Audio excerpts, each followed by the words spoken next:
При создании шаблонов часто требуется добавить несколько, а то и сразу все три типа ориентаций. Скорее всего, при создании подобного типа шаблона вы будете прорабатывать сначала одну из имеющихся ориентаций, а уже потом займетесь всеми остальными.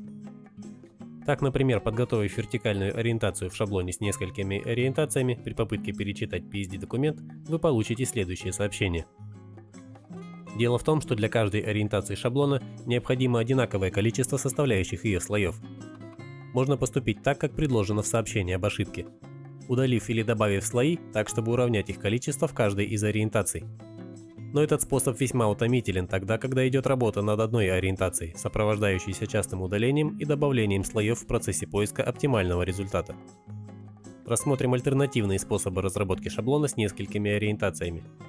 При них вы сможете сфокусироваться сначала на одной ориентации, а затем скопировать и доработать результат во всех остальных. Создадим и сохраним проект в одной из необходимых нам ориентаций и начнем его разработку именно с этой ориентации. В нашем случае начнем разработку с квадрата. В Photoshop произведем все необходимые нам действия. В данном случае поместим в PSD-документ изображение с отверстием под пользовательскую фотографию. Настроим положение смарт-объекта и добавим несколько штрихов, чтобы завершить композицию в этой ориентации.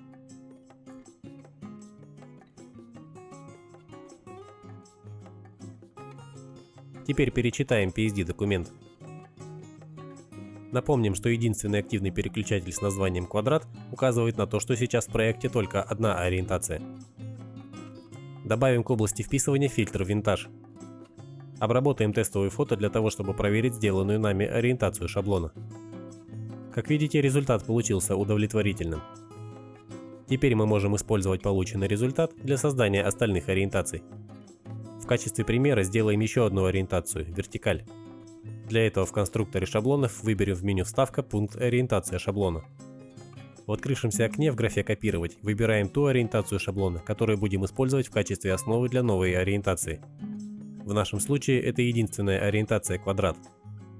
В графе «Вставить как» выбираем новую ориентацию, которую мы хотим использовать. Графа «Назначить новую ориентацию» используется только когда проект содержит одну лишь универсальную ориентацию. Если вы добавляете новую ориентацию, то универсальный шаблон перестает быть таковым и требует указания, во что превратить исходную универсальную ориентацию.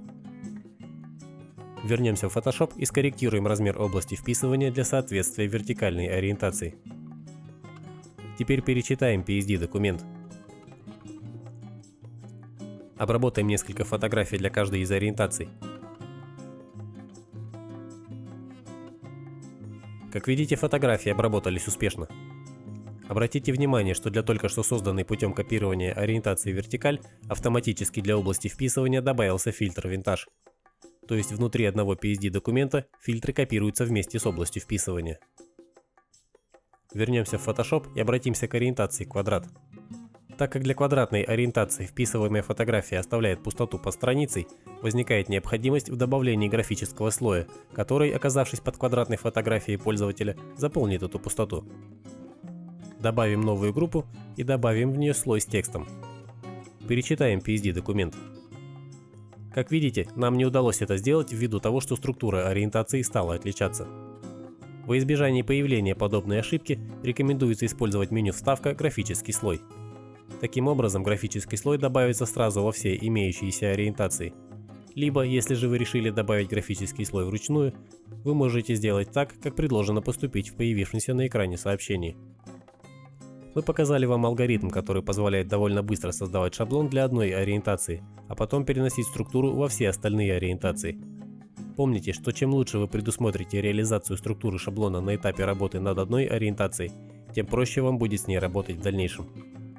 Внесение изменений в шаблон с несколькими ориентациями – это уже более трудоемкий процесс, чем работа с одной ориентацией.